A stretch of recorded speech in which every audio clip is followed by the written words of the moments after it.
तो नमस्कार दोस्तों, परम एजुकेशन के यूट्यूब चैनल पे आप सभी दोस्तों का स्वागत करते हैं। जिस क्लास की जरूरत है आप लोगों के लिए वही क्लास आप लोगों के लिए लाया जा रहा है, क्योंकि हर एक क्लास में आपको प्रश्न सॉल्व करने से पहले ये बताया जाएगा कि क्या आपको उसमें खोजना है, कौन से नेगेटिव वर्ड हैं, कौन से पॉजिटिव वर्ड हैं, कौन से आपके टैग वर्ड हैं। उसके आधार पर प्रश्नों को सॉल्व करने का तरीका आप लोगों को यहाँ पे बताया जाएंगे। तो आज की क्लास जो होने वाली है 20 प्रश्नों पर आधारित होने वाली है, जिसमें से टारगेट आप लोगों का 17 से 18 प्रश्नों का है। और देखते हैं कितने लोग प्रश्न को सॉल्व करते हैं। और जितने भी लोग यहाँ पे 18-19 प्रश्नों का टारगेट पूरा कर लेंगे, उनके नाम के साथ उनके ऑप्शन बताए जाएंगे कि कितने लोगों ने यहाँ पे सही किया है। और सभी लोगों को यहाँ पे आप लोगों से निवेदन है कि एक बार चैनल को सब्सक्राइब कर लीजिएगा, जितने भी लोग नए हैं, और साथ में शेयर कर दीजिए अपने अपने ग्रुपों में, ताकि अधिक से अधिक लोग हमारे चैनल से जुड़ सकें। टेलीग्राम चैनल को ज्वाइन करके वहां से आप लोग पीडीएफ प्राप्त कर सकते हैं। तो चलिए शुरू करते हैं आज की क्लास, जो कि बहुत ही बेहतरीन होने वाली है। सबसे पहले हम लोग क्या करेंगे, पॉजिटिव वर्ड के बारे में बात करेंगे, जिससे आपके प्रश्न सॉल्व करने का तरीका आप लोगों को मिल जाएंगे। तो सबसे पहले यहाँ पे आपको पॉजिटिव में खोजना है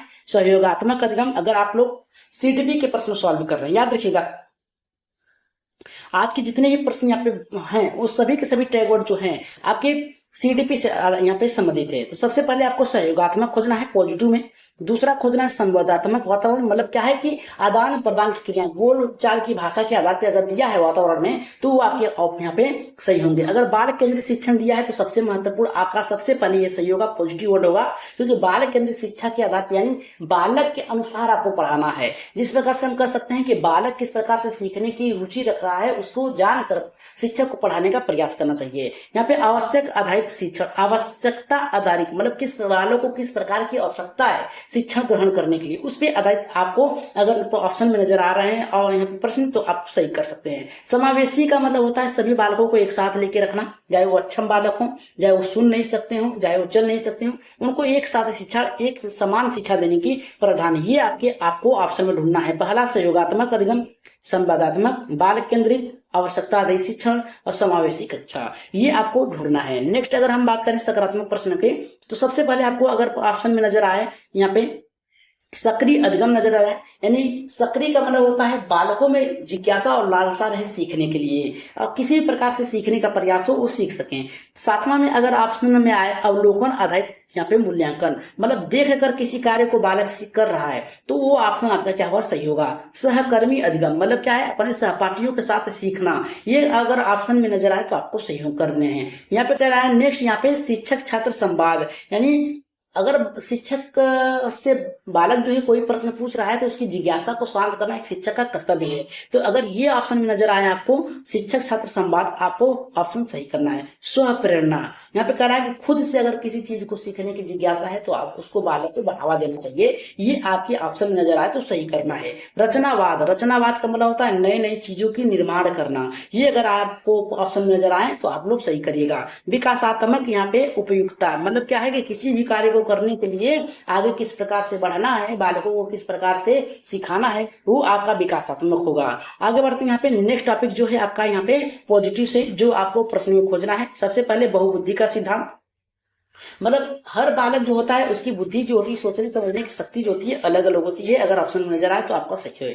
14 का कह रहा है कि भाषाई विविधता, भाषाई मतलब होता है कि जो बालक होता है, हर एक बालक जो होता है कई प्रकार के हर एक समाज से आते हैं, तो उनकी भाषा जो होती है अलग अलग होती है, तो उसको माध्यम बना के बालकों को सिखाना, ये आपका ऑप्शन में सही होगा। उदाहरण आधारित शिक्षण, उदाहरण के माध्यम से अगर आप बालकों को सिखा रहे हैं तो वो क्या है, आपका सबसे पहले सही होगा।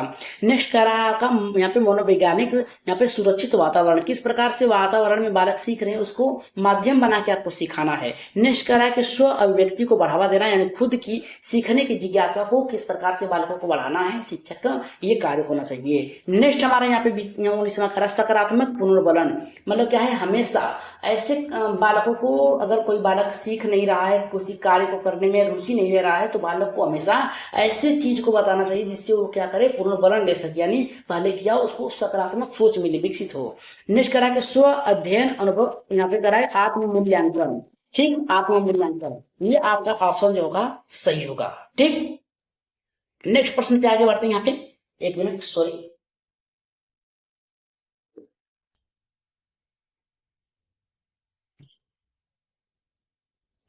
तो नेक्स्ट यहाँ पे है स्व अध्ययन हो गया। अब आगे बढ़ते हैं यहाँ पे नेगेटिव पॉजिटिव, यहाँ पे प्रश्न पे नेगेटिव में आपको खोजना है, यानी नकारात्मक शब्द में क्या आपको खोजना है ताकि आप प्रश्न को सॉल्व कर सकें। तो इसमें आपको खोजना है सबसे पहले रटंत विधि, रटना अगर ऑप्शन में आए तो आप तुरंत गलत करिएगा क्योंकि ये नेगेटिव वर्ड है।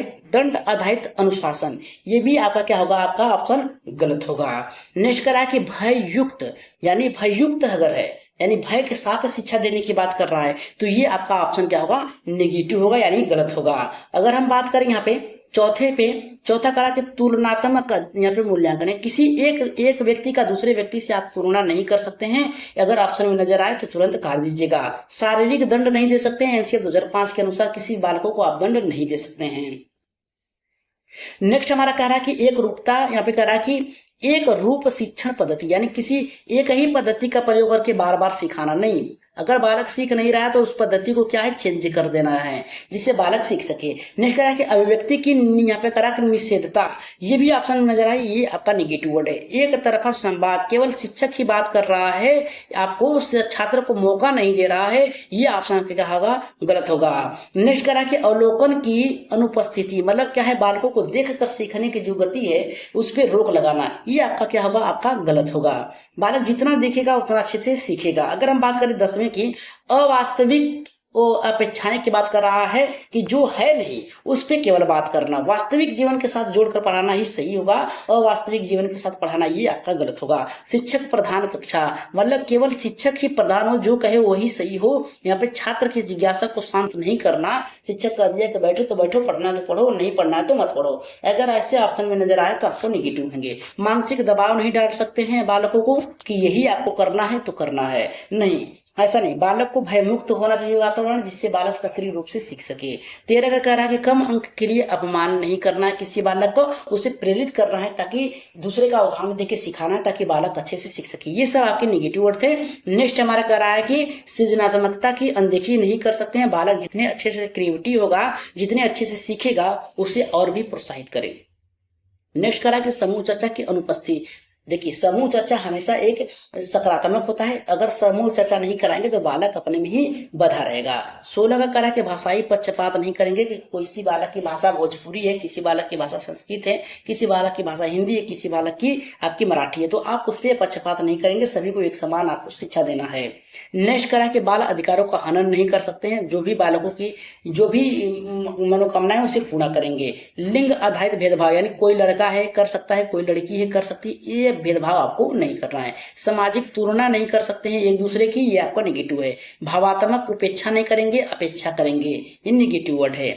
नेक्स्ट अगर हम प्रश्नों पे आगे बढ़े तो सबसे पहले आपको प्रश्न में आप लोगों को ढूंढना है पॉजिटिव। आज के पहले प्रश्न में आपको पॉजिटिव ढूंढना है, जिस प्रकार से आप लोगों को बताया है उसी प्रकार से प्रश्नों को सॉल्व करिएगा। और जाते जाते ये आप लोग क्या करिएगा, एक बार सब्सक्राइब कर लीजिएगा। प्रश्नों को सॉल्व करने से पहले सब्सक्राइब कर लीजिएगा, शेयर कर दीजिएगा ताकि अधिक से अधिक लोग हमारे चैनल से जुड़ सके। तो पहले प्रश्न में बात करेंगे पॉजिटिव वर्ड से, इसमें आपको पॉजिटिव खोजना, देखिए कौन सा आपको पॉजिटिव नजर आ रहा है। कह रहा है कि एक शिक्षक कक्षा में सहयोगात्मक अधिगम के लिए समूह का गठन किया है, उन्हें एक साझा समस्या से हल करने के कार्य दिया है। यह किस शिक्षण पद्धति का उदाहरण है? तो पहला करा अधिगम के भय आधारित नहीं, शिक्षक केंद्रित दृष्टिकोण सही है। रटंत नहीं, रटना नेगेटिव वर्ड है। छात्र केंद्रित दृष्टिकोण, देखिए छात्र केंद्रित दृष्टिकोण की बात कर रहा है, सही है। शिक्षक केंद्रित आपका नहीं होना चाहिए, छात्र केंद्रित होना चाहिए। राइट आंसर आपका जो जाएगा छात्र केंद्रित, यानी ऑप्शन नंबर यहाँ पे चौथा सही होगा। अगर हम बात करें इसमें आपको क्या ढूंढना था, देखिए यहाँ पे कहा कि जब छात्र आपस में मिलकर समाधान खोजते हैं तो ये शिक्षण यहाँ पे अधिगम प्रभावी, सहभागितापूर्ण और रचनात्मक होता है। यह बाल केंद्रित शिक्षा का प्रमुख लक्षण होता है। इसमें आपको खोजना था सहयोगात्मक अधिगम, बाल केंद्रित शिक्षण। आगे बढ़ते हैं यहाँ पे नेक्स्ट प्रश्न पे। अगर क्लास बेहतर लग रही है तो सब्सक्राइब करके जरूर जाइएगा। अब दूसरे प्रश्न में हम खोजेंगे यहाँ पे नेगेटिव, और टारगेट आप लोगों का बीच में से 17 से 18 प्रश्नों का है। देखते हैं कितने लोगों का सही होता है। जितने लोगों का सही होगा उतने लोगों का ही यहाँ पे अगली क्लास में नाम और उसके आपके ऑप्शन बताए जाएंगे। तो यहाँ पे करा कि एक शिक्षक बार बार छात्रों की तुलना, देखिए तुलना करना नेगेटिव, इतना याद रखिएगा, अंकों पर आधारित करता है, जिससे कक्षा में प्रभाव क्या पड़ेगा। पहला करा कि छात्रों को आत्मबल का बढ़ता है, सभी छात्र प्रेरित होते हैं, गलत। प्रतियोगिता के नाम पर मानसिक दबाव उत्पन्न की जाती है, देखिए यही आपका ऑप्शन जो होगा सही होगा। राइट आंसर आपका तीसरा सही होगा। शिक्षक अनुशासन बनाता है, गलत है। देखिए यहाँ पे तुलना कर रहा है तो प्रतियोगिता है, तुलना किसी एक दूसरे के बीच में किया जाएगा तो प्रतियोगिता से संबंधित होगा। तो राइट आंसर ऑप्शन नंबर तीसरा सही होगा। इसमें आपको क्या खोजना था देख लेते हैं। इसमें देखिए कहा गया कि जब बच्चों की तुलना अंकों के आधार पर की जाती है तो आत्म संवेदना घटती है और छात्रों में हीन भावना का उत्पन्न होती है। यह एक नकारात्मक शिक्षण व्यवहार है। सामाजिक तुलना करना, मानसिक दबाव, ये आपको खोजना था फर्स्ट में। अगर हम बात करें तीसरे प्रश्न की, तीसरे प्रश्न में आपको पॉजिटिव शब्द खोजना है। कह रहा है कि शिक्षक बच्चों के उत्तरों की सुनता है, शिक्षक जो है बच्चों के उत्तर सुनता है, उसके विचारों को महत्व देता है। ये किस प्रकार का शिक्षण है? पहला करा नियंत्रण शिक्षण, दूसरा संवादात्मक शिक्षण, तीसरा करा कि मूक शिक्षण, चौथा करा कि निर्देशात्मक शिक्षण। तो राइट आंसर यहाँ पे तीसरे का किसके साथ जाएगा? देखिए सुनता है तो ये संवाद के साथ जाएगा। राइट आंसर ऑप्शन नंबर दूसरा सही होगा। क्या क्या खोजना था ये देख लेते हैं। इसमें बताया गया कि जब शिक्षक बच्चों की बातों को सुनता है, प्रतिक्रिया देता है, तो ये संवाद आधारित अधिगम को दर्शाता है, जो कि बच्चों की भाषाई, सामाजिक और संज्ञानात्मक विकास को महत्व देता है। इसमें आपको यहाँ पे शिक्षक छात्र संवाद और संवादात्मक वातावरण खोजना था। अगर हम बात करें नेक्स्ट प्रश्न जो है नेगेटिव है, इसमें आपको नेगेटिव वर्ड खोजना है, नकारात्मक शब्द। कहा कि एक शिक्षक छात्र को कहता है कक्षा से बाहर निकाल दिया क्योंकि वह उत्तर नहीं दे पाया। एक किसका उदाहरण है? कहा कि सकारात्मक नहीं, अगर निकाल दिया तो नकारात्मक होगा। समावेशी, एक समान सभी को लेकर नहीं, भावात्मक नहीं। आत्म मूल्यांकन, इसमें से कौन सा सही होगा? चौथे में से आत्मा उपेक्षा, यहाँ पे उपेक्षा शब्द दिया, अपेक्षा, भावात्मक अपेक्षा करता तो सही होता, यहाँ पे उपेक्षा किया है। इस आधार पे ये ऑप्शन आपका गलत होगा। तीसरा आपका राइट आंसर होगा। देखिए आपको क्या था व्याख्या में, ये बताया गया है कि जब शिक्षक बच्चों की त्रुटियों पर दंड देता है, सहारा यहाँ पे सहारा नहीं देता है, तो ये उसकी भावात्मक जरूरतों की अनदेखी करता है। इसमें भावात्मक उपेक्षा खोजना था, दंड आधारित अनुशासन, इन दोनों में से एक खोजना था। अगर हम बात करें पॉजिटिव वर्ड है पांचवा, ये करा कि जब एक शिक्षक विभिन्न बुद्धियों के अनुसार अलग अलग शिक्षण रणनीतियां अपनाता है तो किस सिद्धांत का पालन कर रहा है? करा कि व्यवहारवाद सिद्धांत, दूसरा करा कि सामाजिक अधिगम सिद्धांत, तीसरा करा बहुबुद्धि का सिद्धांत, चौथा करा यहाँ पे परीक्षण अधिगम। तो राइट आंसर यहाँ पे पांचवा किसके साथ जाएगा? देखिए यहाँ पे करा कि जब एक शिक्षक विभिन्न का मतलब होता है बहुत सारे बुद्धियों के अनुसरण करता है तो बहुबुद्धि सिद्धांत के अंतर्गत जाएगा। पॉजिटिव में आपको बता दिया गया है, ऑप्शन नंबर यहाँ पे तीसरा सही होगा। अगर हम बात करें इसकी व्याख्या की तो इसमें बताया गया कि हार्वर्ड गार्डन के अनुसार प्रत्येक बच्चे की जो बुद्धि होती है अलग अलग होती है, जैसे संगीत काय होती है, तार्किक होती है, शारीरिक होती है। इस सिद्धांत में विविध शिक्षण विधियों को प्रेरित करता है। इसमें बहुबुद्धि के सिद्धांत और विविधता खोजना था आपको। अगर आपको क्लास बेहतर लग रही है तो एक बार क्लास को यहाँ पे लाइक कर दीजिएगा, शेयर कर दीजिएगा। जो लोग नए हैं अभी तक चैनल को सब्सक्राइब नहीं किया तो सब्सक्राइब जरूर कर दीजिएगा। फीडबैक मिलेगा तो सब्सक्राइब जरूर करिएगा। लास्ट में अपना कमेंट बॉक्स में अपना राय सुझाव मत जरूर दीजिएगा। कहा कि एक शिक्षक विद्यार्थियों को स्वयं मूल्यांकन करने के लिए एक चेक लिस्ट दी जिससे वो अपनी प्रगति को समझ सके। ये क्या दर्शाता है? पहला करा कि बाहरी नियंत्रण, आत्म मूल्यांकन, व्यवहार नियंत्रण और करा रटन अधिगम। तो पॉजिटिव खोजना है तो रटना तो आपका गलत होगा, रटना आपका जो क्या है गलत होगा। अब व्यवहार नियंत्रण नहीं हो सकता है, बाहरी नियंत्रण नहीं हो सकता है, आत्म मूल्यांकन होगा। राइट आंसर ऑप्शन नंबर यहाँ पे दूसरा सही होगा। आपने ऊपर ही देखा था पॉजिटिव में आत्म मूल्यांकन, एकदम ऑप्शन आपका सही था। करा कि स्वयं अध्ययन और आत्म मूल्यांकन छात्रों को अधिगम की जिम्मेदारी लेने और सुधार की दिशा तय करने में मदद करती है। मूल्यांकन और यहाँ पे स्व प्रेरणा को खोजना था। आगे बढ़ते हैं यहाँ पे सातवें प्रश्न पे। सातवां प्रश्न देखिए क्या कह रहा है हमारा, करा कि ये निगेटिव आपको खोजना है। क्या खोजना है? नेगेटिव प्रश्न खोजना है। करा कि ऑप्शन, करा एक शिक्षक जो होता है केवल उन्हीं छात्रों से उत्तर पूछता है जो बार बार सही उत्तर देते हैं। किस पे प्रभाव पड़ता है? सभी छात्र सक्रिय रूप से हो जाते हैं, गलत।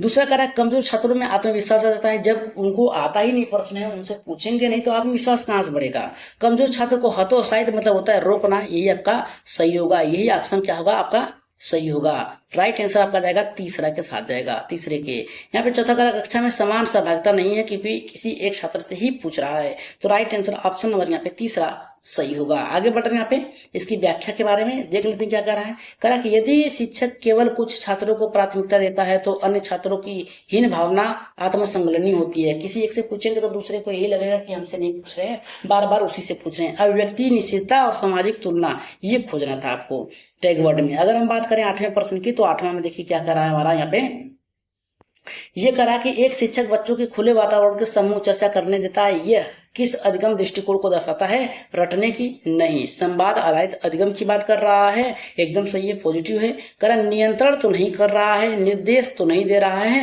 यहाँ पे वातावरण में खुले में चर्चा करने की बात कर रहा है। राइट आंसर ऑप्शन नंबर यहाँ पे दूसरा सही होगा। अगर हम बात करें इसकी व्याख्या की तो व्याख्या में देखिए क्या बताया गया कि जब बच्चे समूह में अपनी सोच साझा करते हैं तो ये विचारों के आदान प्रदान, आलोचनात्मक सोच और रचनात्मक को बढ़ावा देते हैं। समूह चर्चा खोजना था, संवादात्मक वातावरण खोजना था। अगर हम बात करें 9वें प्रश्न की, तो 9वां प्रश्न कर रहा है हमारा यहाँ पे नेगेटिव है। ये कह रहा है कि एक शिक्षक छात्रों को कहता है कि यदि तुम्हारे अंक कम आए तो तुम असफल हो जाओगे। ये क्या है? पहला कह रहा है प्रेरणादायक नहीं है, वो तो पहले ही बता रहा है। मानसिक भय उत्पन्न कर रहा है, एकदम सही है। आत्म संस्कार नहीं कर रहा है, सृजनात्मकता नहीं कर रहा है। राइट आंसर ऑप्शन नंबर यहाँ पे दूसरा सही होगा।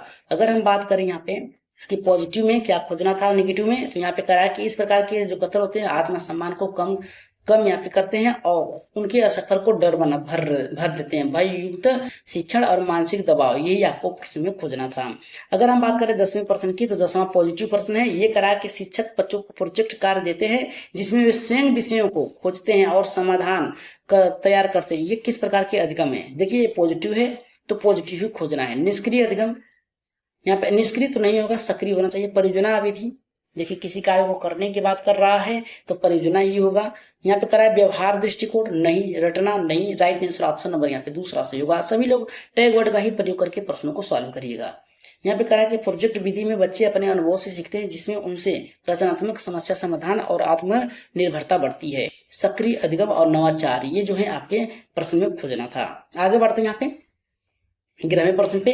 ये हमारा कर रहा है नेगेटिव वर्ड है, इसे खोजना है आपको। नेगेटिव प्रश्न कर रहा है कि एक शिक्षक एक छात्र को उसके उच्चारण के लिए कक्षा में डांटा, ये किसका उदाहरण है? कह रहा है भाषा विविधता को सम्मान देना, सकारात्मक पूर्ण बने, गलत है। भाषाई पक्षपात, देखिए यहाँ पे क्या कहा है कि भाषाई पक्षपात, एकदम सही है, ये आपको गलत है। भावनात्मक सहारा देना, गलत है। राइट आंसर ऑप्शन नंबर तीसरा सही है, क्योंकि यहाँ पे छात्र को उसके उच्चारण के लिए डाटा है, इसलिए भाषाई पक्षपात है, क्योंकि उसकी भाषा ही वही, उस भाषा को माध्यम बनाइए सिखाने के लिए। ये ऑप्शन आपका सही होगा तीसरा। आगे बढ़ रहे हैं यहाँ पे, इसकी व्याख्या क्या है? कहा कि छात्रों को मातृभाषा उच्चारण या बोली अपमान करना उसके आत्मसम्मान को ठेस पहुंचाता है, ये भेदभाव संकेत देता है। इसमें भाषाई पक्षपात और नकारात्मक व्यवहार, यही खोजना था आपको। बहुत ही सिंपल प्रश्न था ये। और देखते हैं पॉजिटिव वर्ड में कितने लोगों का सही होता है। एक शिक्षक जो होता है कक्षा में बच्चों के विचारों को यहाँ पे बैक बोर्ड पर लिखता है और उन्हें सम्मान पूर्वक सुनाता है, ये क्या दर्शाता है? अनुशासन नियंत्रण नहीं। रचनावादी दृष्टिकोण पॉजिटिव है, इसे होल्ड पे रखते हैं।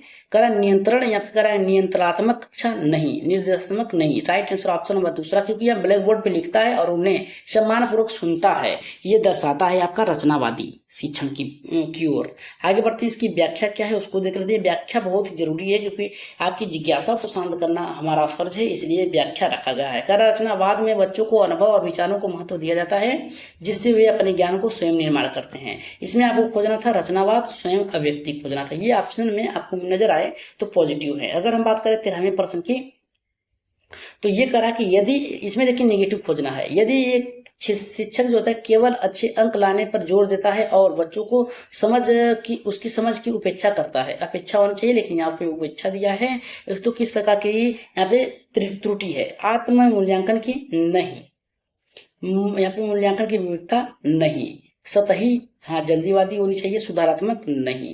तो राइट आंसर ऑप्शन नंबर यहाँ पे तीसरा सही होगा। आपने ऊपर ही देखा था किस प्रकार से यहाँ पे ढूंढना था। प्रश्न में आपको ऑप्शन में ढूंढना था रटना और एक तरफा मूल्यांकन। जब एक अधिगम केवल अंक प्राप्ति के लिए सीमित हो तब छात्र में गहराई नहीं हो पाती है, ये सतही यानी ऊपर से ही चला जाए सर के, ये सतही होता है। गहरी जो होती है यहाँ पे संरचना, ये जो होती है आपकी सोच पे निर्भर करती है। 14 यहाँ पे है आपका पॉजिटिव है। 14 प्रश्न करा एक शिक्षक छात्र के चित्रकला कौशल को सहारा करता है और उसे अपनी कक्षा के दीवारों पर लगाने को कहा जाता है, तो ये क्या है? नकारात्मक पूर्णबन नहीं, आत्मगौरव को नष्ट करना नहीं, सकारात्मक पूर्णबन एकदम सही है, अनुशासन बनाने के लिए नहीं, तीसरा ऑप्शन आपका सही होगा। अगर हम बात करें यहाँ पे व्याख्या की, तो कह रहा है कि सकारात्मक प्रतिक्रिया बच्चों में आत्मविश्वास, प्रेरणा और प्रतिभा को निखारने के लिए कार्य करता है।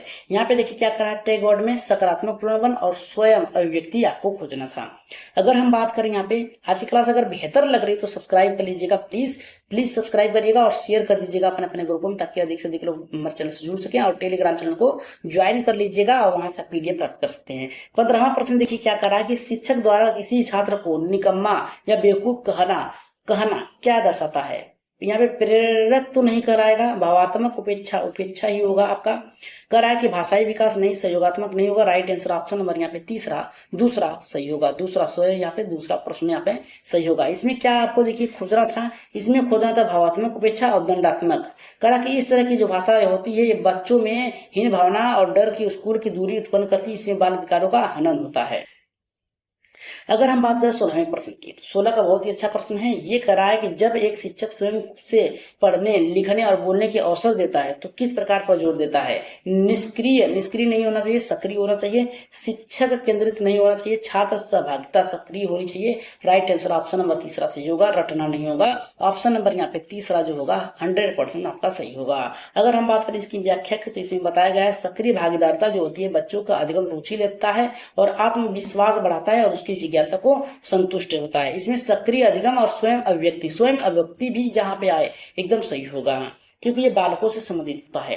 अगर हम बात करें 17वें प्रश्न की, तो कह रहा है कि एक शिक्षक विद्यार्थियों को प्रश्न पूछने रोक देता है, प्रश्न पूछने रोकता है, तो ये क्या कहता है कि केवल मैं बोलूंगा। ये क्या है, संवाद आधारित अधिगम, संवाद आधारित अधिगम नहीं होगा, सहभागिता अधिकारी नहीं होगा, एक तरफा होगा, क्योंकि शिक्षक ही बोलने के लिए कह रहा है। आगे बढ़ रही है इसकी व्याख्या पे, ये बताता है कि एक तरफा शिक्षक संवादहीनता और छात्रों को निष्क्रिय रूप से रह जाते हैं और ये सीखने में जिज्ञासा को घट जाती है। एक तरफा और यहाँ पे शैक्षणिक निष्क्रियता, ये आपको ऑप्शन में ढूंढना था। अगर हम बात करें यहाँ पे 18वें प्रश्न की, जो कि बहुत ही बेहतर है, ये करा कि एक शिक्षक जो है बच्चों के विविध पृष्ठभूमि को ध्यान में रखते हुए, उनके पृष्ठभूमि को ध्यान में रखते हुए उन्हें गतिविधियां देता है। ये क्या दर्शाता है, पॉजिटिव खोजना है आपको, इतना याद रखिएगा। समरूपता पर बल देना आपका नेगेटिव वर्ड है, इतना याद रखिएगा। समावेशी शिक्षा, सभी को समान लेके चल रहा है, पॉजिटिव है। सम्मान उत्तरदायित्व नहीं, सतही नहीं, पर ऊपर नहीं है। राइट आंसर ऑप्शन नंबर यहाँ पे दूसरा सही होगा। अगर हम बात करें इसकी व्याख्या की, तो व्याख्या में बताया गया समावेशी शिक्षा बच्चों की भाषा, संस्कृति, क्षमता और जरूरतों को सम्मान दिया जाता है और सभी को अवसर दिया जाता है। इसमें खोजना था समावेशी कक्षा और विविधता, यही आपको खोजना था। अगर क्लास में बात करें यहाँ पे हम 19वें प्रश्न की, जो कि आपकी यहाँ पे नेगेटिव वर्ड है, ये हमारा करा कि एक शिक्षक ने सभी छात्रों को एक ही दृष्टि से पढ़ाया बिना किसी को अलग ध्यान दिए। ये क्या है, मतलब किसी बालक को नहीं समझ में आ रहा है तो उस पर ध्यान नहीं दिया, उसने एक ही तरीके से पढ़ाने का, एक ही शिक्षण विधियों का प्रयोग किया, अलग अलग शिक्षण विधियों का प्रयोग नहीं किया। तो ये क्या है, व्यक्तिगत ध्यान। देखिए व्यक्तिगत ध्यान नहीं होगा, एक रूपता नहीं होगा, बहुबुद्धि पर आधारित नहीं होगा, अधिगम नहीं होगा, तो होगा क्या, याद रखिएगा। तो होगा क्या इस प्रश्न का 19वें का आंसर, तो 19वें का जो होगा एक रूप था, केवल एक ही शिक्षण पद्धतियों का प्रयोग किया। तो आगे बढ़ते हैं इसकी व्याख्या पे। व्याख्या देख लेते क्या बताया गया है। इसमें बताया गया कि हर बच्चा अलग अलग होता है, इसलिए एक जैसी शिक्षण पद्धतियां सब पर प्रभावी नहीं होता है, अधिगम में बाधा बनती है। इसमें खोजना था एक रूपता, अधिगम विविधता और अनदेखी। अगर आज की क्लास के लास्ट प्रश्न पे बात करें, 20वां प्रश्न, जो कि आपको पॉजिटिव है, इसका आंसर आप लोग कमेंट बॉक्स में देंगे। एक शिक्षक बच्चों से उसके अनुभव पूछता है, उन्हें अपने जीवन से उदाहरण देने के लिए कहता है। यह किस प्रकार का अधिगम है, रटना, अनुभव आधारित, निर्देशात्मक, निष्क्रियता। टैग वर्ड का प्रयोग करके इस प्रश्न का आंसर आप लोग कहाँ देंगे, कमेंट बॉक्स में देंगे। कहाँ देंगे, कमेंट बॉक्स में। और सभी लोग बताएंगे कि आज की क्लास आप लोगों को कैसी लगी, और यहाँ पे टेलीग्राम चैनल को ज्वाइन करके पीडीएफ प्राप्त कर सकते हैं। तो बताइएगा कि आज की क्लास कैसी लगी और किस प्रकार से अगली क्लास बनाई जाए, इसी प्रकार से बताई जाए ताकि आप लोग समझ सकें और प्रश्नों के उत्तर दे सकें। तो बताइएगा कि अगली क्लास किस पे चलाई जाएगी। तो आज के लिए इतना ही, लेकिन जाते जाते सभी लोग सब्सक्राइब जरूर करिएगा चैनल को, क्योंकि आपका फीडबैक बहुत ही जरूरी है हमारे लिए। तो आप लोग क्या करेगा, सभी लोग प्रश्नों को सॉल्व करने का तरीका जो था आप लोगों को पता चल गया। अगली क्लास संस्कृत चला जाएगी, क्योंकि वही बचा है और यहाँ पे आपके बचे हैं आपके ईवीएस के। तो ये दोनों ही आप लोगों को चला दिए जाएंगे। जाते जाते सब्सक्राइब करके शेयर कर दीजिएगा अपने अपने ग्रुपों में, और साथ में टेलीग्राम चैनल को ज्वाइन कर लीजिएगा, क्योंकि आपका फीडबैक हमारे लिए बहुत ही जरूरी है। लाइक जरूर करिएगा सभी लोग। तो आज के इतना ही, धन्यवाद।